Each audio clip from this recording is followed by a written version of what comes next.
Word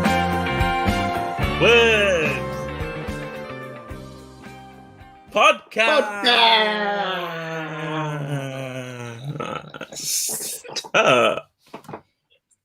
What's going on? Happy Sunday. Here we are, guys. Happy Father's Day. Happy Father's Day. Oh, shout out first. All the fathers out there, you know, physical fathers, spiritual fathers, all of you. Do you know what I mean? Shout out. Hope you've had a good day. Don't know if it's Father's Day in America or like other places. Because obviously it's not global, I don't think, is it? I think it's that's what always confuses me about all these days, you know. It's like everyone's got a different one. Like it's different in different places. I'm just like, let's all have one father. But anyway, hello if you guys. had a Father's Day, let us know what you did. That'd be nice. Let us know what you did this afternoon. Did you get a nice meal? Did you go out for a walk? Did you get some prezzies? Let us know. And whether you're with us live or with us after the fact, we want to say thanks for joining us. Thanks for letting us be a part of your moment in time that you're present and nice, here. You know, because all we have is the moment. You know what I mean? All we have. It's making me think of that song. One moment in time. What song's that? Who's that by? I don't know. I generally why are you getting shy, man? That's the only bit I know. I think it's like a Celine Dion song or something. Do you know what I mean? Like one of those classic ones. I don't know. The only Celine Dion song I know is from Deadpool 2. So I don't think. Yes. Wait, and the Titanic one. Don't forget the Titanic one. Oh, that's her, is it? Oh, yeah, that's her. Well, hey, we all know there was room for two. Have you heard about that? What happened? Oh, listen, right. Listen. It was a fault with the fault with the prop team. Yeah, the actual thing she was on was meant to be a lot smaller, and they just had one that was that big. Right. So obviously, like afterwards, everyone's like, you could have easily fitted on, but it was actually supposed to be like small enough that she could barely fit on. So it's technically an error, but obviously the film is now a thing. So we'll forever be saying there were room for two. Yeah. Selfish Rose killing Jack like that. Yeah, just like that. Literally left him out in the cold. But even still, taking it in turns, I think would have worked quite well. You know, switch around every 15 minutes. Have the cold. I think that would have been effective. I mean, yeah, because obviously they came when he just died, didn't it? So you might be right. Literally. I don't know what the impact is of being in cold water and then coming out of said cold water to the wind and then going back in. That might be a thing. I don't know. You say you have to take your clothes off, don't they? If you get in, like, you have to take all your clothes off and like roll around in the snow. That's the thing. Honestly, that is the thing. That's the thing. I mean, I think part of it is because if your clothes freezing is really dangerous because it could actually make you colder or something like that. I don't know. Could be completely making it up. Got no idea. Probably are. This is not a trustworthy source for how to survive in cold temperatures. So please don't stake your life on what we're saying here. But anyway, guys, let us know how you're doing. Hopefully, I'd like to know. Hopefully, you guys have all had a good week, and if not, hey, there's always tomorrow. Do you know what I mean? There's always another day. That's really positive. That is fair play. There is, unless obviously you're not here. But if you're not here and you're a Christian, that's still this win-win situation, isn't it? Yeah. You either live another day here, or you're with Jesus and you're chilling, and you're in the cloud of witnesses. Do you know what I mean? So yeah, you either live to be a hero or die long enough to see yourself become the villain. Batman, for anyone wondering there. That is not scriptural. That is just that is not scriptural at all. That is called The Dark Knight. So anyway, Eamon, as always, tell people, let us know. How's your week been? Out of 10. How's my week been? Yeah. Out of 10. I mean, I must say, because Ezekiel said I'm not allowed to say it's a 10 unless something spectacular happens. I'll give it a 9. A 9. You know, solid week. I think nothing really like drastic really happened in the sense of like, you know, groundbreaking, new stuff. England obviously didn't do that well on Friday. Let's not talk about it, but you know, it's a 9. It's a solid week. It's a solid week. Right. Solid week. What about you? Right. So I'm trying to think, how much do I want to push the scale envelope? Do you know what I mean? Oh shit. I don't want to go too wild though. So I'm gonna go for a 9. Bearing in mind it's a high 9. I don't really do 9s often, innit? I think that's the first 9 that you've ever done. Oh really? Hey, well, there's a reason, mate. There's a reason. And the reason is that we got our mortgage in principle. Yeah. And so what that means is we are now house shopping, as in actually shopping for houses. We've got a viewing on Tuesday. Nice. Another one, hopefully, will be Monday. I'm hoping it'll be Monday. But yeah, we could be putting an offer in end of the week, guys. That's crazy, could guys. Not be, but we could be. Hey, do you know what I mean? The thing is, though, sorry, go on. Some major testimonies have come out of that, though, haven't it? Like, you looking to buy an house and everything like that. Oh, do you mean like the whole process in general? Yeah, like, do you know what I mean? Like the whole sort of process, like sort of getting the money and the finances and everything like that. Like, so God's been in that, you know what I mean? And now it's happening. It's like we're at the final hurdle. That's right. Honestly, it literally is like one of those things where it's like, oh, you know, when you're like getting to the cusp of like what you've been waiting for about a year and a half longer. Exciting. It all, to me, I feel like it feels better than being debt free. I don't know, because also part of it is like this is going to be our first place where, like, as a couple, as a family, we get to go and put our stamp on the whole area that we're living in. Do you know what I mean? Because obviously, well, not obviously, some rental places let you do it. Ours didn't let us do it. Like we couldn't even like hang stuff. Like we tried all those like web hooks or rubbish. Those things. None of it works on the walls. It just got rid of the paint. So you don't want that in a rental property. And then we've been with my parents for some of COVID and whatever. But this is like we get to dream now of what vibe do we want? Do you know what I mean? Get to decide. Are we having different vibes, different rooms? Are we having different things coordinated? Do you know what I mean? Nice. Yeah, it's exciting. So yeah, it's a 9. It's a 9 for me. Good job. Respect that. And a 10 is round the corner. 10 is round next week could be a 10. Hey, next week could potentially. Be a 10. We'll see. Yeah. Although I feel like the 10 will probably be once we complete, because there's still a long process from like getting an offer accepted to actually getting the keys. So when we got the keys, the keys. Yeah. That's when I'll come on and say, hey, we've got a 10. When the bag has truly been secured, you'll exactly. Yeah. Maybe I'll do like a special graphic on when we do it. Like yes. Confetti, everything. Yeah. Anyway, so shall we do the cool cue? Let's do it. Let's do it. Right, here it is. Would you rather? I think I've written it down properly. Yeah. Would you rather know the history of every object that you touch, or be able to talk to animals? So it's nice and easy. You don't need to think of any parameters in this one. Just every object that you touch, you'll be able, in your head, I guess, you'll be able to know all the history from when it was made to when you have it. And then obviously talking to animals, I guess you can just hear what they're saying, but nobody else can. So Warner starts off. Which one would you pick? This one's hard for me, right? Because I don't really care about either option. like normally, I'm invested into one side or the other a little bit more. Yeah. But this one, I think I'm probably going to go for the animals, because like me and history have got no relationship, no correlation. There's nothing between us. Me and history have no history in that sense. So like, I just find it bored knowing like, oh, I've touched this table. Yeah. Oh, right. 4 years ago, this thing happened to the table. I don't know. I'd be a bit. It's not that deep to me. Like I feel like it's because I'd also have to think of like, how can I use this in some way?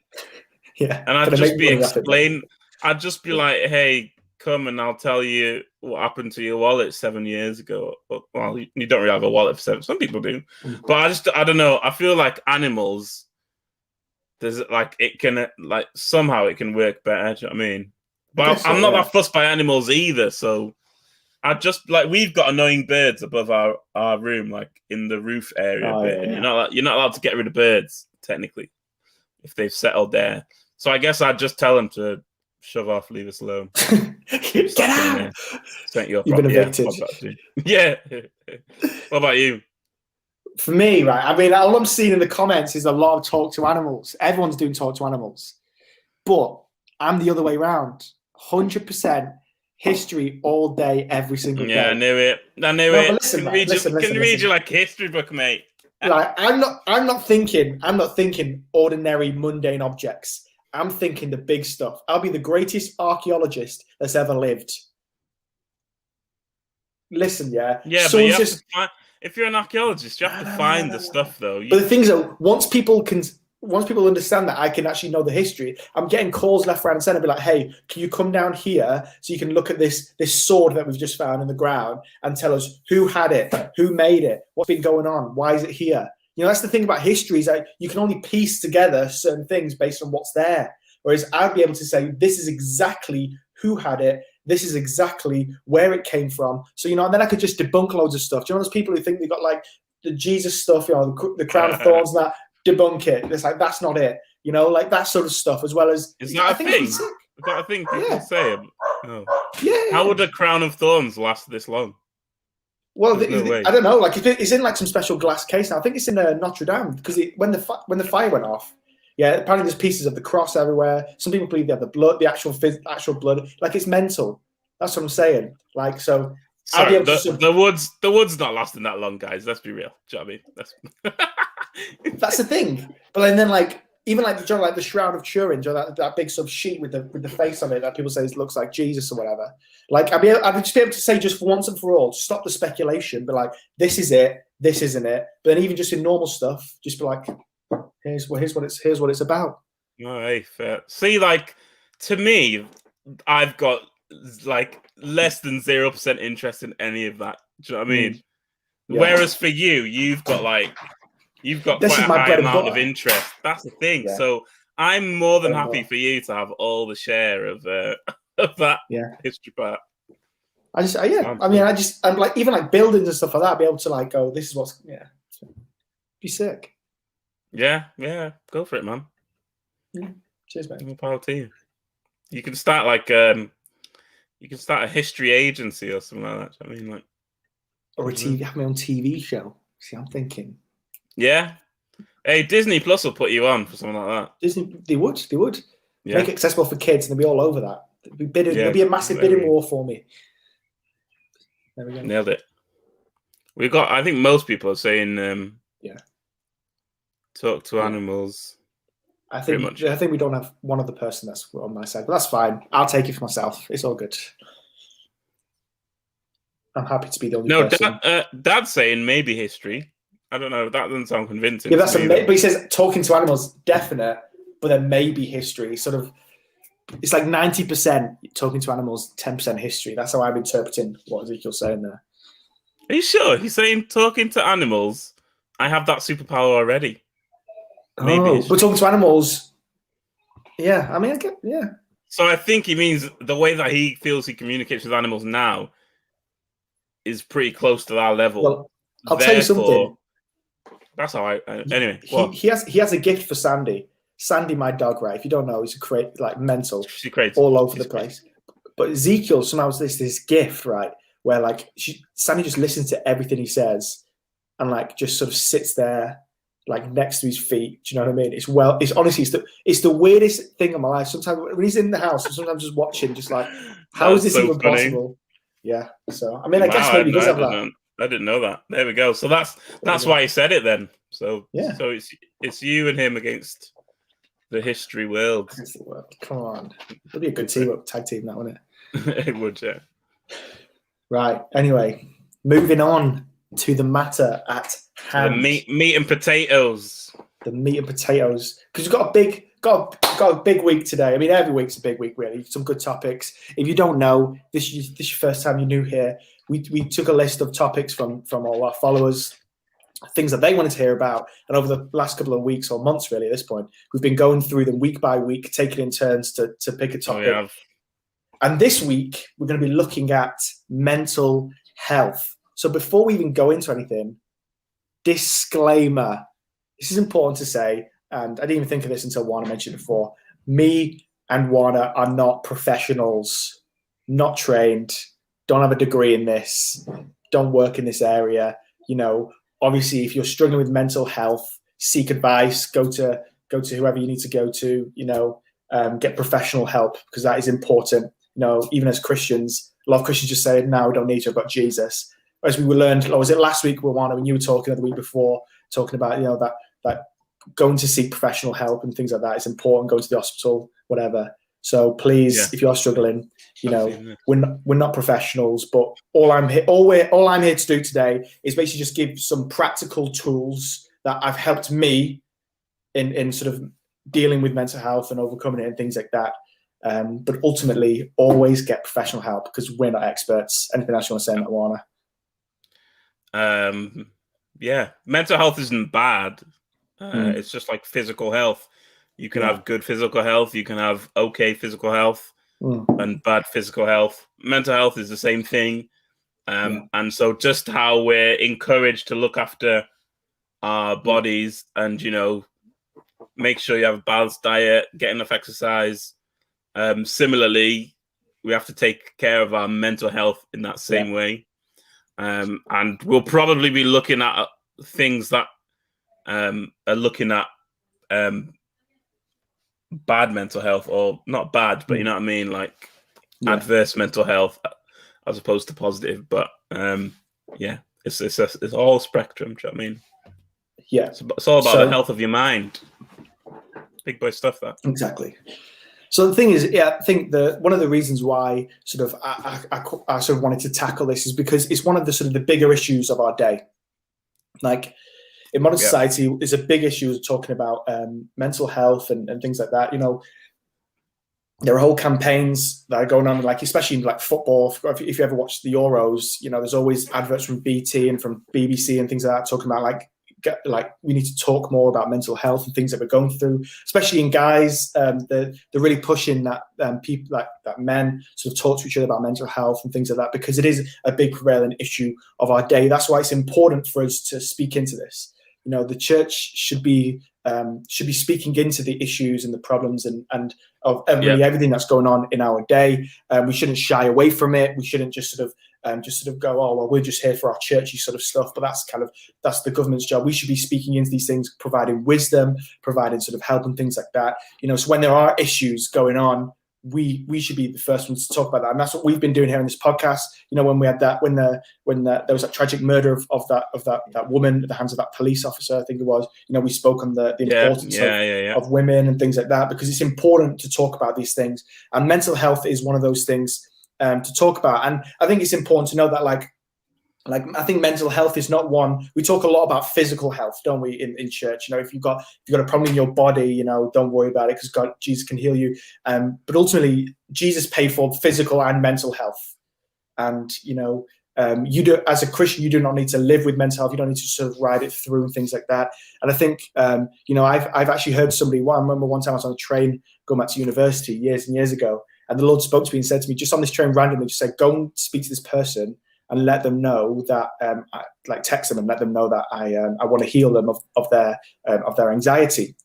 And so I texted this person. I said, "Hey, look, I saw this from the Lord, so I'm just gonna pray for you, whatever." And I got a text back saying, "No, don't worry about it. Me and God have a special deal, and you know, like it is fine. You know, He's not going to touch it. We're not going to mention it. It's just sort of a side thing." And ultimately, you know, that's not the way I believe that anyone should live anyway. You know what I mean? Sort of tucking it to the side and saying that, well, don't worry about it.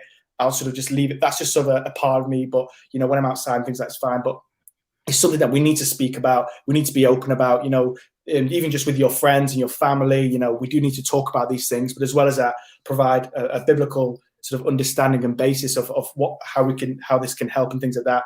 And as I said, you know, as I said on the last podcast, I already did prep, you know, but I've been doing prep for like 2 weeks, because for me, I just really wanted to dive deep into this and not just provide the sort of the more sort of cliche sort of, I don't want to call them cliche Bible verses, but the ones that have sort of people just throw out willy nilly, you know, when it comes to mental health, things like that. I wanted to sort of really deep down and trying to understand really where to go with this. And I read loads of articles and all this kind of stuff, but there was 2 resources that I found really helpful that I'm just going to throw out there just so you guys can listen to. One was a podcast by Q Ideas.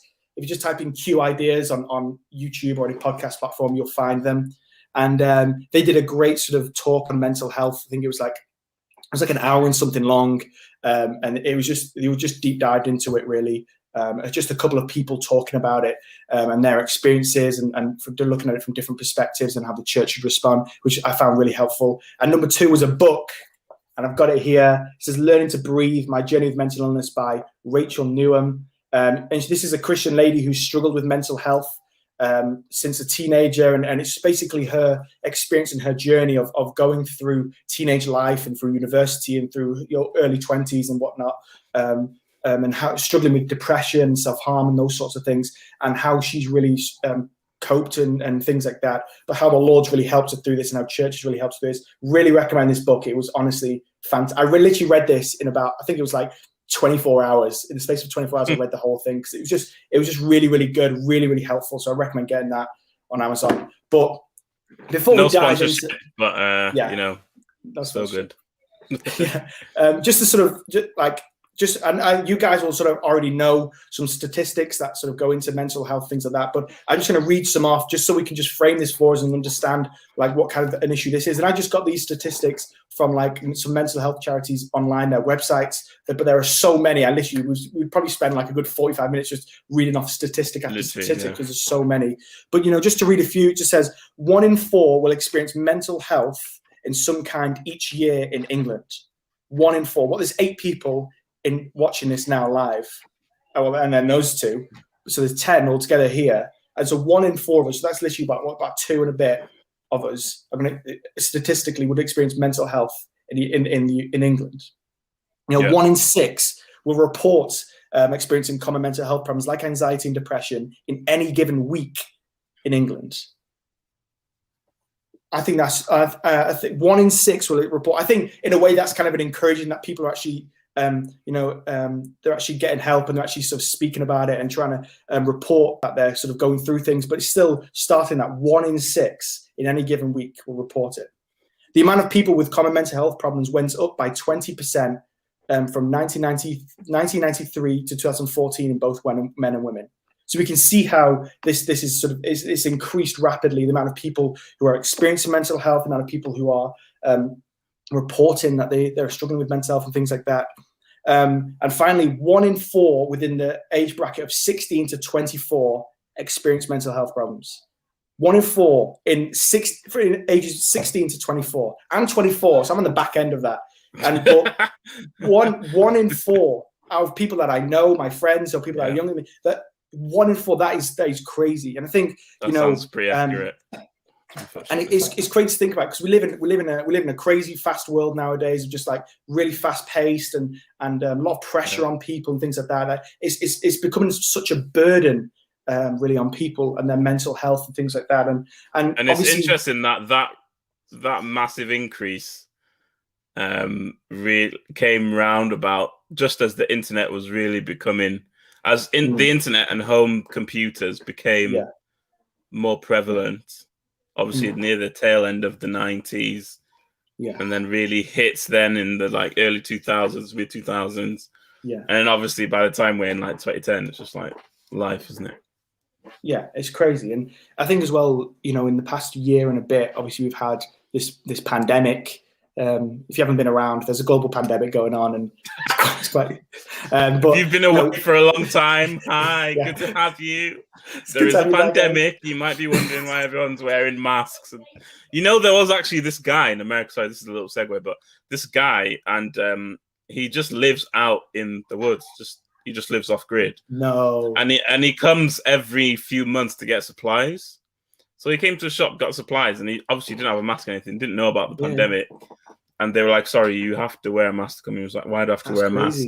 Like, what's all this stuff going on? So they basically had to explain to him in the shop about the pandemic. And he was like, oh my gosh, like I had no idea about any of this. Crazy. So like he got himself a mask and got his stuff and then went off. So that's mental, that is. Imagine that. Like just, anyway. Yeah. But we've always had this lockdown period, and it's been a very stressful period, very lot of uncertainty and things like that. People losing jobs and all this kind of thing. And I think I was literally Googling for ages to try and find mental health statistics from looking at lockdown and how lockdown's affected. And I only found really sort of small scale studies, but I couldn't find anything sort of wide scale that sort of can look at the country or anything like that. But I'm sure in the next coming years we're going to see crazy statistics. I think that could be one of the most interesting things about the next decade. Is like no one really knows just how much of an impact like the pandemic has had on people 100%. Mentally, and even in kids, in kids who have been born in or around the pandemic, they've had a different level of social interaction as generally in life at that age. So there's all that stuff where it'll probably be like 2030 when we're getting some concrete stuff about how we've all been affected, because everyone's been affected somehow, innit? 100%. And so could be interesting to see what comes up. That's the thing, like we don't know, but we can only assume. Really, just like from my experiences and probably your guys' experiences as well, if you're listening, it's obviously affected you in certain ways at certain times. Maybe it was at the start of the pandemic or whatever. But ultimately, there are many people who've faced incredible loneliness of being locked inside and anxiety about where their next paycheck's going to come from and depression and all these sorts of things. So I think it's going to be interesting to see sort of those statistics come out and then what's going to come out of that. What sort of government action and things like that's going to come out of that. But, ultimately, for us, when we're looking at this from a biblical perspective, there's so many different avenues that we can go down and look at. But really, as we said earlier, what I really wanted to do, just to talk to people and things like that, and asking them sort of where they think I should pitch from. They were sort of saying, and I think what I'm going to be doing is just providing some practical steps, really, of things that I've used, looking at from Scripture, things that I've used personally to help me sort of walk through mental health problems and things like that. And so, as we said earlier, this is not professional advice or help or things like that. Please go get help. Please, talk to somebody. And things like that, if you want to send us a message or something like that, we can sort things out for you and we can help you out. But ultimately, this is just some practical. Also, if you need a therapist, just go see one. Do you know what I mean? Because 100%. They're just in the same way that if your car was broken, you're not just going to go to your mate to try and get him to fix it. Like therapists are people trained to help you, like understand, like. Do you know what I mean? Break down things in your mind and as far as, experiences, as far as understanding triggers or where certain situations might have developed in certain things. And, there can be a bit of a taboo towards 100% therapy and that type of thing. But hey, it's a service that's there for you. Because, as great as your church leaders are and like your midweek leaders are, unless they're actually qualified, they're also not qualified. Like they can present the spiritual side of it, which obviously we'll be delving into, but there is some stuff that we won't, like leaders don't know that a therapist can help you through as well. So just doing that. So just to dive in first, I think it's important to say that if you're struggling with mental health, and I'm going to just say as well, like if you maybe you sort of maybe you're not struggling with mental health specifically at the moment or anything like that, but these are some practical tools that can help you sort of maybe in the future if you do, but then also that you can help other people. You can sort of help sort of encourage other people through these things as well. But the first thing to sort of mention is that you're not alone.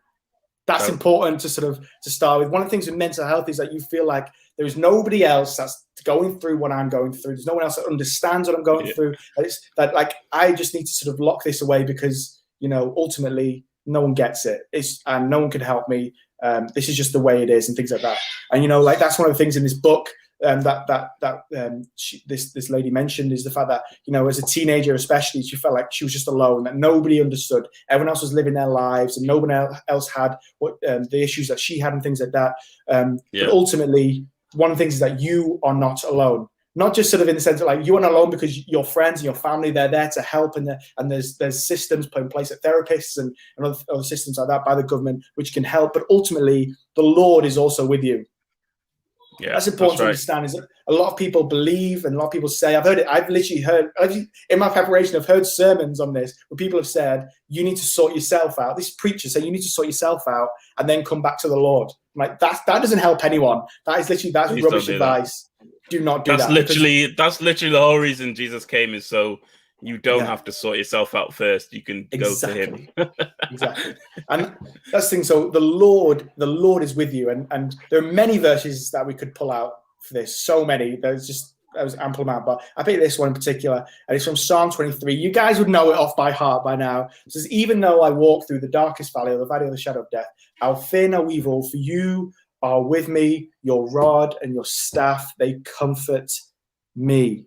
That even though I walk through the darkest valley, and, you know, that's sort of what mental health can feel like. You're in this valley and it's dark and it's dingy. There's no way out. There's no end in sight. There's no escape. You're just sort of like just in this hole, and that's it. You're just there. No one can rescue you. No one can help you. But he says here that even though I walk through that valley, that I'll fear no evil because you are with me, that the Lord is with you in this valley, and his rod and staff, they comfort you. That in this, whatever's going on in this time and whatever you're struggling with, the Lord is with you in that. That he comes down to where you are. And that's the most beautiful thing about the gospel. That's the most beautiful thing about the Lord, is the fact that, as Warren just said before, he's not saying, right, you're in the darkest valley, now come out of there, sort yourself out, find your way out, and then you'll find me, and then I'll give you some comfort. He's saying that I'm there with you. I've come down to where you are at. I've come down to the place where you are positioned in whatever's going on, good or bad. He is there with you. And, you know, if you look at the look a few verses earlier, it tells us that he is a shepherd. That the Lord is my shepherd. And then it says that he guides me along the right path. So he guides me the path of righteousness. That ultimately we can rely on him in this time, because he's a shepherd that's guiding us, and that he is with us. And this is the most beautiful thing I think I love about it. This psalm, I think, can become a bit one of those sort of, you know, I've heard it so many times, a bit more of it, like, you're going to walk through the valley of the shadow of death, I'll fear no evil, you're with me, yeah. So I mean, start a meeting kind of one, you know, whatever. But ultimately, this is an amazing truth, that no matter what's going on, no matter what's happening, no matter where you are, that the Lord is in it with you. That you are not alone. You may feel alone. You may feel like no one else gets it. No one else sees what's going on. No one else can help you out. But the Lord is positioned right there with you. And he says himself, he says it's John 14, isn't it? Where he says, I will come and I'll make my home inside of you. Like, that's the most intimate place you can be, is inside someone. And then he is there with you. So if you are his home and you are in the darkest valley, he's there with you, you know? Yeah. And ultimately, this is the reality of that. We can just lean in, and we can just tap into him, into who he is. This is great. And, you know, I don't need to rely on myself. I don't need to rely on what I can do. I don't need to try and get myself out of the valley. I need to try and, you know, sorting my head out, as a lot of people say, like, just sort your head out, Joe, get it sorted. You don't need to do that, because ultimately the Lord is with you. He's there. He's making his home inside of you. So I can tap in, and I can rely on who he is. I can rely on who he says that he is. You know, what he says that he can do is just truth. It just is.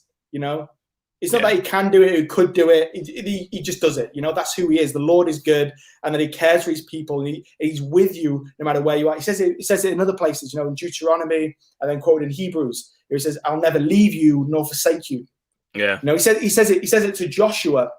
When Joshua is entering into the promised land in Joshua chapter 1, you know, they have to basically defeat all these people in the promised land, you know, and it's all these people, and then obviously all the spies went in, they were like, oh, we're like grasshoppers and all this kind of stuff. Like, there must have been some mentality issues of saying, like, oh, can we actually do this? But then ultimately the Lord's just like, I'll never leave you nor forsake you, that I'm going to be with you no matter what happens, no matter what battles face, that I am going to be with you, because I'm never going to leave you nor forsake you. In the same way, the Lord is with you in this valley that you're in, and that he's there to comfort you, and he's there to guide you in this. And obviously, you know, I know sometimes that you just feel like no one else is there. And this is one of my favorite verses in the Bible. And it's just so good. Listen this.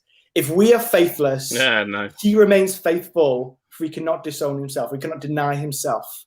If we are faithless, so if I'm in this darkest valley and I feel like I'm on my own or anything like that, ultimately I can rely and I can just tap in and lean into the fact that he says, I'm never going to leave you nor forsake you, because he is faithful. And he always says he cannot deny himself or not disown himself. That is him saying that's his nature. That is his nature. Right. He doesn't lie. He doesn't just say it, just give you a bit of comfort. That is a truth and a reality, that he is faithful. And so when he says that I'm never going to leave you nor forsake you, when he says that he is with you, when he says he's going to come and make his home inside of you, we can rely on that, even though we don't feel it, even though we don't sort of see it or hear it, whatever, that we can rely on that truth because he is faithful, because it's his nature to be faithful. So ultimately, when we're in this darkest valley, and I've been there, I've been there where I've been like, no one else is here. It's just me. Why? What's going on? Help me. But then ultimately, I have specific moments in my life where I felt like that. Certain situations have happened and I've just felt like, I don't even know what to do here. I'm just in this valley and I can't get out of here. And ultimately, I've been able to just tap into that. It's just that simple truth that just hits hard, that just hits home. So the Lord is with me where I am. Yeah. That I don't need to feel any condemnation. I don't need to feel like I need to sort myself out or sort my head out. And then I can go, that ultimately the Lord is with me, no matter where I am, no matter what's going on, that he is with me exactly where I'm at. And, and then as we see in Psalm 88, if you never read Psalm 88, read it, because it's probably one of the darkest passages of scripture that I've ever read. Like some of the Psalms are super nice and lovely, but this one's quite quite dark. And we're going to read a couple of verses. From verse 6 to verse 9, it says, "You've put me in the lowest pit, in the darkest depths. Your wrath lies heavily on me. You have overwhelmed me with your waves. You've taken from me my closest friends and made me repulsive to them. I am confined, I cannot escape. My eyes are dim with grief. I call to you, Lord, every day, and I spread out my hands to you." Like this is dark stuff. Like this person's obviously going through some stuff. Yeah. This person, whoever wrote it, like some real stuff. Like it's crazy. I'm confined and cannot escape. My eyes are dim with grief. That I'm in the lowest pit, the darkest depths. Like this person is obviously in a place of deep pain, of deep anguish. I don't really know the context of this. I probably should have searched that, but I don't really know the context of this psalm. But ultimately, whoever it is, they're going through some stuff. They're feeling like they're in this darkest valley, as it says in the Psalm 23. But ultimately, the most beautiful thing about this, I think, is there's two things that I would say. And number one is how he starts the psalm. How he starts the psalm, he says this: "Lord, you are the God who saves me." Nice. Lord, you are the God. This is how he starts it. So we've just read a small little section of this of how he feels, but ultimately it's this acknowledgement to say, "Lord, you are the one who saves me." And once we get to this point to understand where the Lord is with me, that the Lord is with me where I'm at, and then we can get to the next point, which is that he is able, because he's with me, he is able to save me. That he is able to deliver me. That even if I can't do it myself, it's really tough, it's really hard. I don't know my way out this dark valley. I don't know where I'm going. I don't know what's going on. I just feel alone. But ultimately, we get to this point and say, "Lord, you are the one who saves me." And I think this is just beautiful. And it starts with this acknowledgement that God, you are the one who saves me, and this is how I feel. And ultimately, the Lord is not looking for polished prayers. Yeah. He's not looking for you to sort of come, as we said earlier, sort yourself out and then, pray really nice prayers and be that eloquent and all this kind of stuff. He just wants to hear what you have to say.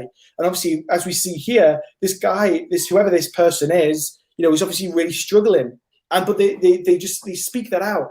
I encourage you that it's okay to speak it out. It's okay to talk about it. It's okay. The Lord is not, he's not like, what's going on? Oh, whoa. I didn't sign up for this. What's going on here? What the heck? Like the Lord is appreciates that honesty. And I think that's the most beautiful thing about the Lord is for that. We can come to him and we can just say, "Lord, this is how I feel. I just feel like rubbish today because this and this has gone on. I just feel like rubbish, but Lord, I know that you are good." And that's what this psalm is really doing. And it's a real comfort, really, that the Bible's not been whitewashed, in the sense of all the bad, look at King David. Like, great guy. The Bible makes it clear he's a great guy, but Bible also shows some of the bad stuff that he did. The Bible doesn't whitewash that stuff and cut that stuff out. Because it's important to understand that we're all people who struggle. We're all people who go through stuff. You know, the Bible is full of people who struggle. The Bible is full of people who maybe struggle mentally or physically and all these kind of stuff. And it makes it honest about that. And you read these passages of scripture, and these people are really honest with the Lord. They're just like, Lord, I just don't, like, you read some of the Psalms of David. He's just like, where are you, Lord? What's going on? Savage. I don't have a clue. But it's beautiful to see, because what it gives us the principle that we can come to the Lord no matter how we're feeling, and we can be honest with him. And he's not going to go, get away from me, I'm not interested, or like, get in the bin, or sort yourself out, come back, compose yourself, and then come back to me. But ultimately, he wants to hear what we have to say. And in this psalm, it's this. He's just super honest. But then he comes to this point where he says, "Lord, you are the God who saves me." And I think these are the tools that have really helped me in really processing mental health and things. Is just understanding that, number one, that the Lord is with me no matter where I am. No matter what's going on, no matter where I am, no matter how I feel, that the Lord is with me. Even though I feel alone, that he's living on the inside of me. And number two, that because he's there, he can save me. He can deliver me. And I think Job puts this up perfectly. And I love this verse in Job, because I think this sort of ties onto this psalm of the Lord, you're the one who saved me. Because in Job 33:28, it says, God has delivered me from going down in the pit, and I shall enjoy the light of life. It's this acknowledgement that the Lord is the one who saves. The Lord is the one who's able to deliver me out of where I am, this pit that I feel, so that I can live in the light of life, that I can live in the fullness of healing and things like that God has promised. And so ultimately, we need to live in this. And I think for me, this is what's really helped me, is literally that simple understanding. Because it's one of those things that you hear in church ever since you become a Christian, that the Lord is with you. Don't worry, the Lord is with you. He's able to do anything, all this kind of stuff. But like, I think it's really tested once you go through mental health, once you go through something, a struggle in life, whatever. That simple reality, that simple truth that you hear, that's one of the foundations of being a Christian, is that the Lord is with you, and that he's able to do anything, that he is God. But ultimately, that is tested when we go through things. And like for me, I just had to, that was tested for me, and I had to come to the point where I had that understanding of saying that, Lord, I know that you're with me. Even though I don't feel like it, I know that you're with me, and I know that you are able to deliver me, but here is where I'm at. So I would encourage you that, if you are struggling, if something's going on, know that the Lord is with you, but also that he's able to save you, and he wants to hear. He wants you to be honest with him. He wants you he wants you just to let it out. People say all the time, once you say, if you're going through something, once you just speak it out, it's like a weight off your shoulders, this relief. So one of you is to be encouraged in that he is with you, and ultimately he is able to save you and deliver you from where you're at. And you can be honest with him. That is okay. And ultimately, I think this is one of my favorites. And just in my conversations with people, this is one of the things that because I asked a bunch of people I know have struggled with mental health and things like that. And I said, give me your perspective, give me your opinion. Let me know what you have to say on this topic. And one of the key themes was this, and it was hope. That, like if you look at Romans 8:18, it says, I consider our present sufferings not worth comparing with the glory that will be revealed in us. Like this ultimately sounds like a bit like a get out of jail free card for the Lord. You know what I mean? If, you say, oh, you're suffering, but, just don't worry about it, because, at the end of the day, something will happen in the future and it'll be good. But ultimately, this is a beautiful truth, because what Paul is trying to tell us here, he's trying to tell us that the suffering that's going on right now, that may be physical, mental, just in life or whatever, that it is bad, and it can be pretty bad, and it can feel pretty bad, but ultimately it's not even worth comparing. It just fails in comparison with the glory that's going to be revealed in this resurrection, in this redemption, this restoration that's going to be revealed. And ultimately we see what the outworking of this is in Revelation 21 verse 4. This is where in Revelation, I think in chapter 20, he talks about the destruction of sin and death and all that kind of stuff. And then in 21, he talks about sort of the new heavens and the new earth. And he says that he will wipe away every tear from their eyes, and there'll be no more death or mourning or crying or pain, for the old order of things has passed away.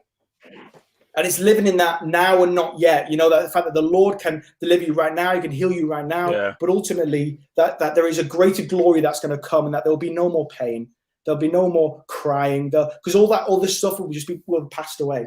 And that glory of what Paul's saying, that glory is that even though it feels like rubbish right now, that ultimately there is going to come glory that's going to come out of this. And this is the outworking of this. Ultimately there is hope. There is light at the end of the tunnel. Yeah. You know, I think mental health, a lot of things I was saying, you feel like you're in this dark valley, you feel like you're in this tunnel, and it's just black. There's nothing, you can't see anything. There's no escape. It just goes on forever. But ultimately, what Paul and what Revelation here is trying to tell us is that there is light at the end of the tunnel. Yeah. You don't need to suffer. You don't need to just suffer and ride it out for the rest of your life. You don't need to just tuck it away and just live with it, because at the end of the day you'll be fine when you pass away or whatever. But ultimately, the Lord is able. And he can deliver you right now where you're at. It could be in a few years. In this book here, one of the keys that she says is the fact that she's a fully grown adult now. I think she's married with kids and whatever. But she says that she still has that diagnosis of depression, and she still takes antidepressants. But she says I've seen great healing in my life, and I've come a long way from where I was. But ultimately, I've not been fully healed yet. But ultimately, that's okay, because I know that the Lord will heal me. And ultimately, I know there is light at the end of the tunnel. I know that in the future, in what we see here, is the fact that she's going to be delivered from it. So I want you to know today that, one of the things that's been really helpful for me, and one of the things that can be helpful for you or anyone else that you know, is that the Lord is with you, that he is with you no matter where you're at, that no matter what's going on, no matter how you feel, that the Lord is with you. That he is able to deliver you. He is able to save you from where you're at. And you can be honest with him. You can say exactly how you're feeling, even if it feels like rubbish. You'll be like, Lord, I just feel like you're not here. Where are you, Lord? Help me out. I'm just stuck. Yeah. And then there is hope. There is light at the end of the tunnel. That the Lord is able to deliver you, and there is light at the end of the tunnel. I love that verse, and I think it's in Daniel, and it's looking at Meshach, Shadrach, and Abednego, and they're about to go in the fire, and all that. And you know the story. They get thrown in the fire, and then they come out fine. They're not even hurt or anything like that. But ultimately, they say this statement before they go in, and it says, "The Lord is able to deliver me. He will deliver me. But even if he doesn't." And it sounds like a really weird sort of contradiction, like the Lord is able, like that confidence to say that the God, as we were saying with that Psalm 88. It says the Lord is able to save and deliver me, but it sounds like a bit of a contradiction. That the Lord is able, but he is able, and he will. It's this certainty to say that the Lord is with me, and he's able to do what he says. That he is faithful. He's, no matter how I feel, no matter what's going on, he is faithful. But then ultimately, even if he doesn't, because even if he doesn't do it right now, in my time, in my space here, I know there is a greater glory to come. I know that there is hope. I know there is light at the end of the tunnel. I know that the sufferings are not worth comparing. I know that with this glory that's going to be revealed, I know that there's going to come a time when there's going to be no more death, mourning, crying, pain, because all these old order things has passed away. And so ultimately we can live in this reality. And for me, some of you guys will know my story, however long ago it was, I lost my job, and I was mid-pandemic, I was like, what's going on here? I was like, why me? Why can't this just be perfect for me? Why can't I just ride this out? But ultimately I lost my job, and it really hit home. I was like, it's like we're in a pandemic. Do you know what I mean? Yeah. How am I supposed to find another job? I don't have a wealth of experience in the job market. I was fresh out of uni and Bible school. So it's like, what am I going to do? What am I going to do? And I always felt like a failure. I felt like I had nothing to bring to the table, nothing to bring to the world, and all this kind of stuff. Yeah. And it really sort of affected me. And it wasn't every minute of every day, but every now and then it just hit me. Just take an evening, just myself, I just had to process. I don't really know how to word it, but just process what was going on. And I really struggled with it, because I just felt like this failure. I just felt this anxiety about, what am I going to do? How am I going to pay my phone bill at the end of the month? How am I going to do this and whatever? And it was in those moments that these things really helped me. It was in these moments that these things really helped me just understand that the Lord is with me. I feel like rubbish. I feel like I have nothing to bring. I feel like a failure. But the Lord is with me in this. And that he is able to bring me out. He is able to deliver me. He is able, because I can rely on the fact that even when I'm faithless, he remains faithful. I know that he can take me out of this. I know that he can deliver me. And I just had to tap in. I just had to rely on exactly who he says that he is and what he says that he does, and just sort of sit in that understanding of like, this is going to be okay, because ultimately the Lord is with me. And I didn't know when I was going to stop feeling like that. I didn't know when all that anxiety was going to disappear. I didn't know, when I was going to stop feeling like a failure or anything. Like I didn't know when. I just felt like this is it now. This is how I'm feeling. But ultimately, like he has delivered me out of that. And it was a process, and it was all this kind of stuff. But in those moments, I felt like there was no light at the end of the tunnel. But it was just those keys of just saying the Lord is with me, that He's able to deliver me, that I could be honest with Him, and that there is this hope that's going to come, that I'll be taken out of this thing, and I can see, as Job says, I can enjoy the light of life. That ultimately I don't need to live in this darkness. I don't need to live down in this pit. I don't need to live in this nagging in my head that says I'm a failure. I don't need to live in this anxiety which says, where am I going to pay my bills, or how am I going to get a new job, or what do people think about me? That I can come out of this, and like ultimately, so this is what's really helped me in understanding. As I said again, and I'm going to just keep saying it, is just that the Lord is with you, no matter what it is. The Lord is with you. He's exactly where you're at. I know sometimes you feel like you're alone and no one else gets it, no one else is there, but the Lord is with you, and He's able to deliver you. He's able to take you out. He's able to guide you through this thing, and we can rely on Him, that we can just tap into who He is. And ultimately there is hope, there is light at the end of the tunnel. We've seen this. I've just shared with myself. I've seen this in myself with losing my job and things like that, and how I've come out of that now, and I've got this new job and all this kind of stuff, and it's great.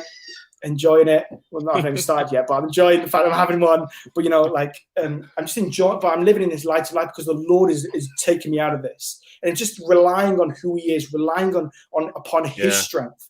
Just saying to the Lord, like today, Lord, I feel like rubbish. I've just been rejected from 5 jobs. I've got like 10 emails all saying, you've not got the job. You've not got the job. You've not got the job. I just wondering, like, how am I going to pay this bill? I've got no money in my bank account, and all this kind of stuff. But I just said, Lord, this is where I'm at. And ultimately, the Lord has been able to each step of the way, been able to help me and guide me exactly where I come to, exactly where I'm at, and be able to give me exactly what I need. And, like we've seen it, like I think it was last year, we did an event online called My Story, where we shared testimonies of just God doing loads of things. And one of the promo things that I did was put on TikTok. I was like, if anyone needs prayer, let me know, because we'll pray for you. This is the event that we're doing. And this random girl messaged me. I don't know who she was, I don't know where she was from or anything, but I think she's from like Switzerland or Germany or somewhere random like that. But she said, hey, can you help me? Can you pray for me? Because I'm really struggling.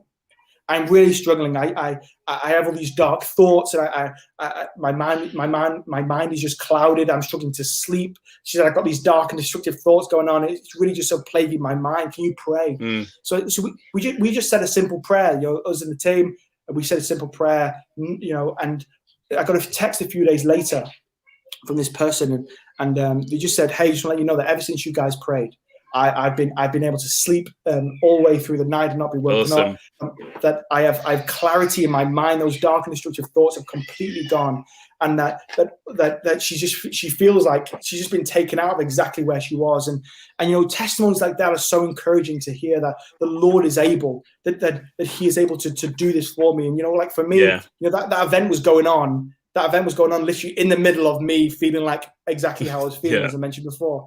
So like for me, that was such an encouragement to understand that this is not just a bit of theology. This is not just words of encouragement, words of affirmation to say over yourself to make you feel better. That this is a truth. The Lord is with me, and He's able to deliver me, and He is capable of doing it, and He has done it. And for me, it wasn't like that girl. Like it just seemed like it was just a process, like literally just like that, click, boom, and she was healed. But for me, it was a process. It was long for this woman's book. It's been a process. It still is a process. It's still going on. But ultimately, the Lord is delivering her out of this, and there is a light at the end of the tunnel. And one of my favorite scriptures is when Jesus says, come to me, all who are weary and burdened, and you'll find rest for your souls. Yeah. And that's mega. That, we feel these burdens and these weights, but He just says, come to me, and you'll find rest. And He says He'll take upon Himself your burden. and you'll find rest for your souls. You'll find this place of comfort in exactly relying and tapping in to who he is. And, you know, Warner preached this morning, did a great job, by the way. You guys should go and listen to it. But one of the things he was talking about was experiencing Jesus, and that we can literally experience Jesus in our everyday, anywhere, whatever's going on. You know, we don't need to wait for a Sunday meeting or the preacher to sort it. Like, we can literally get up in the morning, we can sit with him, and we can experience him in a way that is beyond even sort of like words, really. And ultimately, that's what really helps me. And this is what I'm trying to say here, is that if you're struggling, that you can just rely, you can experience Jesus. You can just be honest with him and say, Lord, this is where I'm at. I just need you right now. I just need your help. I just need just some comfort in this time. You know, I just need rest from what's going on inside of my brain. Lord, can you just help me what's going on right now? And ultimately, the Lord just comes. I used to spend hours with the Lord sometimes, just being sat there, because I was just like, my head was just all over the place, you know, anxiety and all this kind of stuff was going everywhere. And I just relying on who he is, just understanding that he's exactly where I'm at, and that I can tap in and I can experience him. And ultimately I'll get exactly what I need in the moment. And for me, it wasn't complete healing on the day. You know, in this case, as I said before, it's not been complete healing just like that. But there's just some processes, and every now and then, or whenever the periods of time are, where the Lord's done something. But ultimately, she lives in this hope and this confidence that the Lord is going to be able to deliver her, and the Lord is going to be able to lift her out of where she's at, because the Lord is with her, and the Lord is able to deliver. That He is faithful. He cannot deny himself. That He is His nature to be faithful. So, you know, I think if you want to. If you are struggling, whatever it is, however big or small it is, you know, as we said, this is not professional help. Get help, speak to a therapist. But these are tools that have really helped me. These are tools that have really helped in this book. These are tools that have helped my friends and things that people that I know. Is just, you know, number one, you know, the Lord is with you, that he's exactly in what you're in, that He is exactly where you're at. You are not alone in where you are, that He is able to deliver you. He's able to save you, that He is able to rescue you, because he is exactly who He says He is, that He is faithful. So when He says, I'm never going to leave you nor forsake you, when He says, come to me all who are weary and burdened, you know, He is faithful to that, because He can't deny Himself. That's His nature. And you can be honest with Him. You can speak and you can say, Lord, I just feel like rubbish. This is how I'm feeling. I've got anxiety about this, and this. I just don't know where I'm going. I don't know where my life is. And he just wants to hear it. He just goes, okay, great. I'll take that burden upon myself. Here's rest, here's peace for you. And ultimately there is hope. There is light at the end of the tunnel. And that may be healing right now on the spot. That may be a process of healing. I can't answer the question of why some people get healed now, why some people don't get healed, why some people it's a process. I can't answer that question. I am not God. But what I do know is the fact that the Lord can deliver you. The Lord can heal you.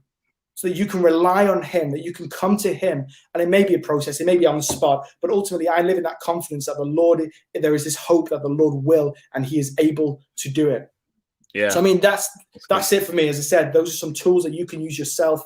And ultimately, I want to pray at the end. But one, if you've got anything you want to add before I pray, you know, you can do. No, go ahead, mate. Go ahead. Okay. So I'm just going to pray. We don't really pray in the podcast, but I think this is important. Important to do. So Lord, we just want to thank you, Lord. We just want to thank you that you are with us with everything, and you are with us in everything, Lord. That even when we're walking through the darkest valleys, even though we're on the highs and the lows of life, that you are with us, that you come and you make your home inside of us, that there is this intimate space which you occupy that nobody else does, Lord. And that in that you walk with us through everything. You are our shepherd, that you guide us along the right paths, that I don't need to fear evil, I don't need to fear the dark, I don't need to fear anything, Lord, that's going on with my physical health, my mental health, in my environment, Lord, that ultimately I can just rely on the fact that you're with me and that you are guiding me and that you help me, Lord. I want to thank you, Lord, that we can be open and honest with you. I want to thank you that we can just come to you, Lord, that we can enter boldly, knowing that you will listen to what we have to say, that you will just listen to where we're at, Lord, that you're not fazed, you're not worried, it's not a surprise to you, Lord. You don't tell us to sort ourselves out, but ultimately, Lord, that you do exactly what you say you do, and you are exactly who you say you are. That we can come to you, Lord, when we're weary and burdened, when we have these things going on, and we can find rest, Lord. I want to thank you for that. I want to thank you that, Lord, that you give us the peace of that surpasses all understanding. That's going to guard our hearts and our minds. That, Lord, that we can have deliverance. That you are able to do it, Lord. That we know that you're able to do it, Lord. We've seen great testimonies of you doing it before, Lord. And we just want to thank you for that. There is hope and there is light at the end of the tunnel. So I just pray for those who are listening right now. Maybe they're live, maybe they're Christian, non-Christian, maybe they're listening to this in the future, whatever, Lord. I just want to pray that, God, that you just draw near to where they are, that they'll just feel your presence, they'll feel your peace, Lord, that no matter what they're going through, no matter whether that's internal, external, in their mind, in their body, in their environment, Lord, I want to pray that, God, that you'll just be near to where they are, that you'll just hear what they have to say, God. I want to pray just for strength, Lord, for people to come out of hiding, to come out of where they're at, Lord. They don't just struggle alone, that they can rely on you, they can rely on government services, they can rely on their friends and their family, Lord. And I just pray that, God, that the healing will come. Lord, I pray that for people who are listening right now, we live in that confidence and that hope that you are able to heal and deliver people right now, where they're at, wherever they're listening from. So Lord, I just pray right now, God, that you will just come, you'll just heal, and you'll just deliver, Lord, right now in Jesus' name. And God, I just want to thank you that we've seen those testimonies of you healing, and we pray that you'll do it again, Lord, because we know that you are able. And so we just want to thank you for who you are, God. And we just want to just bless you, Lord, and that we can come and we can speak about this openly, and in everything, Lord, I pray that everyone will just take these tools and take it on board, Lord, and it'll be a practical help for them. And we just want to thank you for who you are in Jesus' name. Amen. Amen. I'm knackered. Good job, bro. Thanks so much for joining us, guys. I hope that's helped you. We'll probably dive in. We talked about possibly doing a mini series at some point, because obviously it's a very broad thing. So we might do like a 2-3 parts of thing in the future. So if there are any other specifics about mental health that you would like us to kind of dive deeper in, let us know. We are going to be on a break for 2 weeks. So we'll see you in about 3 weeks, something like that. So hope you guys have a good whatever time you're doing in that span. Hopefully when I come back, we'll have put an offering on a house, gotten our mortgage accepted, all that jazz. That's it from us, though, I think. Have a great couple of weeks, I guess. We'll see you next week. We'll see you when we see you guys. Bye. Bye.